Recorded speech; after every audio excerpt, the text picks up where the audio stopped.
RVNL railway sector का एक बहुत ही अच्छा स्टॉक PSU जिसने बहुत ही बेहतरीन रिटर्न्स दिए अपने इन्वेस्टर्स को।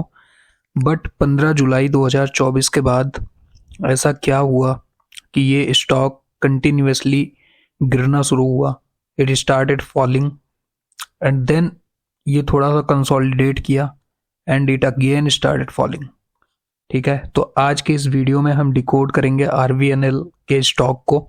एंड मैं एक डिस्क्लेमर दे दूं आप सभी को that I am not a SEBI registered research analyst, so this video is only for educational purpose and there is no advice of buying and selling, right? So without making any further delay, let's deep dive into the topic. Hi everyone, my name is Utkarsh and I welcome you all to the Equity Insights. Now let's get started. तो RVNL का जो stock है इसने last 5 year में बहुत ही tremendous growth दिया है अपने इन्वेस्टर्स को। ठीक है, there is no doubt in it. But अगर आप पिछले 1 साल का रिटर्न उठा करके देखोगे तो ये स्टॉक माइनस में नेगेटिव रिटर्न्स दिया है and it is still in a consolidation phase. ठीक है, रिटेल इन्वेस्टर्स का ये एक फेवरेट स्टॉक है, PSU है, क्योंकि सब लोग PSU में पैसा लगाना चाहते हैं। RVNL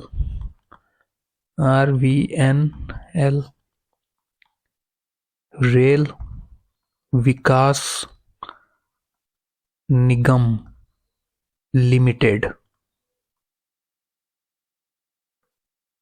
ठीक है, ये इसका पूरा नाम है। रेलवे प्रोजेक्ट्स वगैरह लेता है एंड 5 साल का रिटर्न जो मैंने ऑलरेडी आपको बताया बहुत ही बढ़िया है। ठीक है, एंड एक 15 जुलाई को इसको एक ऑर्डर मिला था। ठीक है, 15 जुलाई, जिसके चलते स्टॉक बहुत ही तेजी से जंप किया but then it again went down and it started falling. आगे देखना थोड़ा। 15 जुलाई 2024 इसको एक बहुत ही बड़ा कॉन्ट्रैक्ट मिलता है। ठीक है, a major contract around 160 crore, 160 crore का कॉन्ट्रैक्ट मिलता है RVNL को। एंड उस दिन इंट्राडे में ही इस स्टॉक बहुत ही अच्छा स्पाइक दिखाता है, जंप करता है ऊपर की तरफ and then it started falling. ठीक है, देन इट स्टार्टेड फॉलिंग। अब इस न्यूज को कवर करा है, देखना आप, बिजनेस टुडे ने। RVNL gets acceptance letter for ₹160 crore order. ठीक है, Business Standard, RVNL hits 52 week high on new order win from central. तो 52 वीक हाई एक नया हाइक बना लिया था इसने, एक नया हाई बना लिया था, न्यू 52 वीक हाई। ठीक है, कब? On July 15, 2024। ठीक है, ऑन जुलाई 2024 नया हाई बना लिया था इसने। ठीक है, इंट्राडे में स्पाइक हुआ, stock jump with higher volume, बहुत ही अच्छे स्ट्रॉन्ग वॉल्यूम के साथ स्टॉक ऊपर गया। लोगों ने और एंट्रीज करी वहां पे, लोगों को लगा कि अब तो ये गया ऊपर। ठीक है, तो इसीलिए उन्होंने वहां पे एंट्री बनाई और जिन्होंने वहां पे एंट्री बनाई 15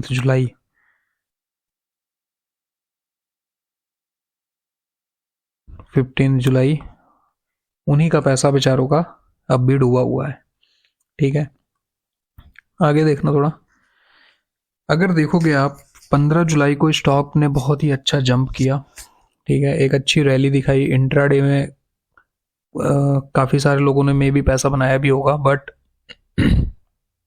रियलिटी चेक की अगर हम बात करें तो रियलिटी चेक ये था कि Q1 FY25 जैसे ही आया, ठीक है, Q1 FY25 जैसे ही ओवर हुआ तो रिजल्ट्स आए और रिजल्ट्स में देखा गया कि नंबर्स जो थे वो बहुत ही वीक थे। ठीक है, कौन कौन से नंबर थे वो? प्रॉफिट मार्जिन प्रेशर में था, मार्जिन कॉन्ट्रैक्टेड बिलो एक्सपेक्टेशंस। ठीक है, इनके मार्जिन कम हो रहे थे। मतलब लास्ट जो क्वार्टर था Q4 2024 एंड Q1 2025। तो क्वार्टर 4 यानी कि आखिरी क्वार्टर 2024 में जो प्रॉफिट मार्जिन था वो श्रिंक हो गया, कम हो गया क्वार्टर 1 2025 में। ठीक है। Revenue growth was slowing, growth momentum decelerated, growth में भी स्लो डाउन हुआ। एग्जीक्यूशन डिलेज, कई सारे इनके मेजर प्रोजेक्ट्स थे जिन्होंने डिले फेस करा, टाइमली कंप्लीशन नहीं हो पाया प्रोजेक्ट्स का। और क्या चीज़ें हुई, कैश फ्लो बहुत टाइट था, strong order book but constrained liquidity. Orders तो इनके पास थे, 160 करोड़ का ऑर्डर इनको जुलाई 2024 में भी मिला, जिसकी वजह से स्टॉक ऊपर गया।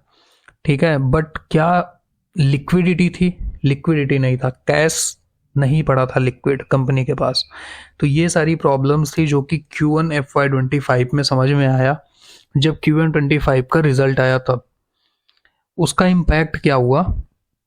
उसका इम्पैक्ट ये हुआ कि stock keep on falling, it started keep on falling, it went down down down and down. ठीक है, वाई द फॉल कंटिन्यूड, उसके पीछे का रीजन वही था, Q1 2025 नंबर्स अच्छे नहीं थे, स्टॉक गिरना शुरू हुआ। ठीक है, ऑर्डर्स तो मिले बट लिक्विडिटी नहीं थी, वीक फंडामेंटल्स थे, हाई वैल्यूएशन था। ठीक है, एंड डाउन ट्रेंड स्टार्ट हो गया। The market realised RVNL's 5-year rally was super strong, 5 साल की रैली बहुत ही बढ़िया थी, स्ट्रॉन्ग थी। So even a slightly negative tone could shift sentiment dramatically, this triggered the July down trend and consolidation phase.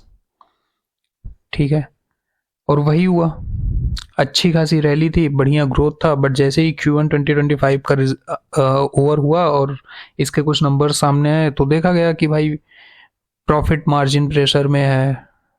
ठीक है, इसके अलावा प्रोजेक्ट्स में डिले हो रहा है, एग्जीक्यूशन में डिले हो रहा है, एंड देन वीक फंडामेंटल्स हैं,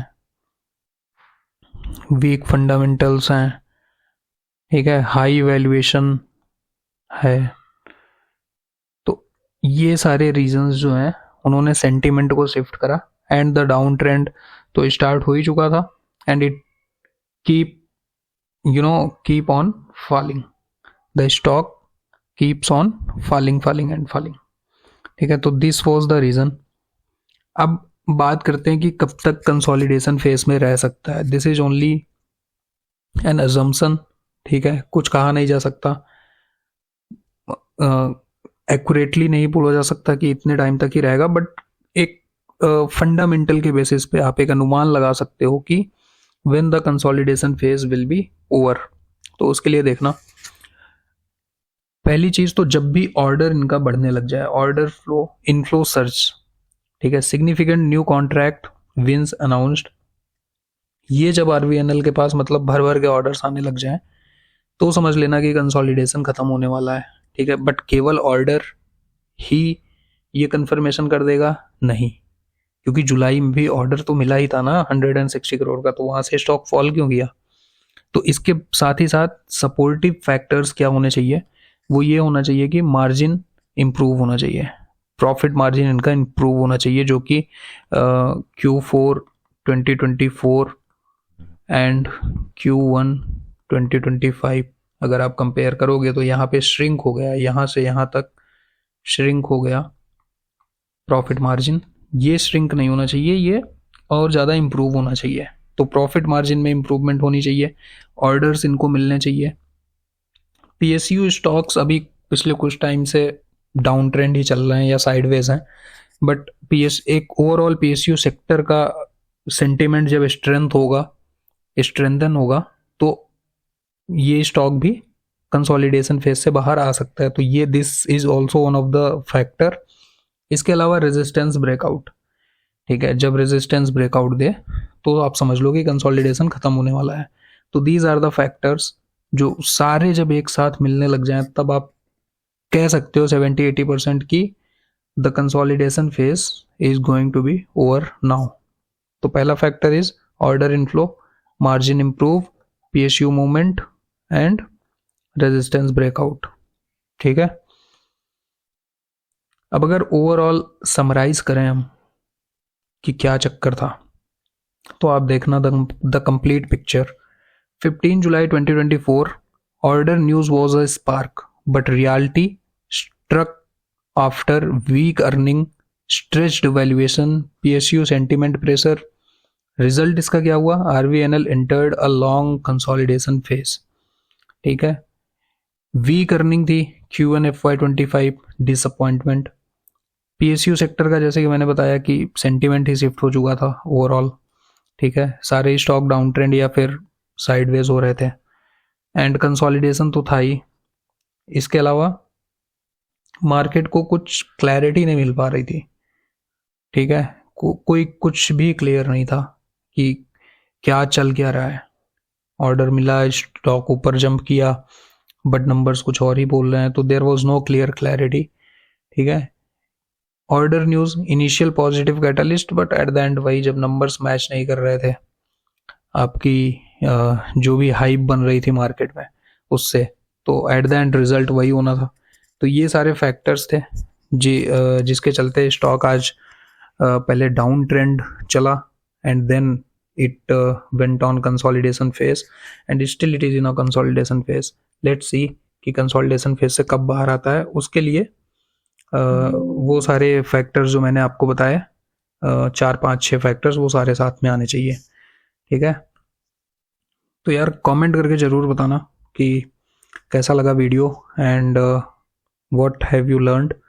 if you enjoy this story telling style analysis, share your thoughts. ठीक है, and what is your view on its future trajectory कि RVNL कैसा क्या रहेगा फ्यूचर में। क्या ये कंसोलिडेशन फेज बहुत जल्दी ओवर होने वाला है? ठीक है, या फिर अभी भी ये साइडवेज रहेगा थोड़े टाइम के लिए? ज़रूर बताना, और कितने लोगों ने इन्वेस्ट किया है RVNL में वो भी ज़रूर कमेंट करके बताना। ठीक है, मिलते हैं किसी अगले वीडियो में, तब तक के लिए this is Utkarsh signing off.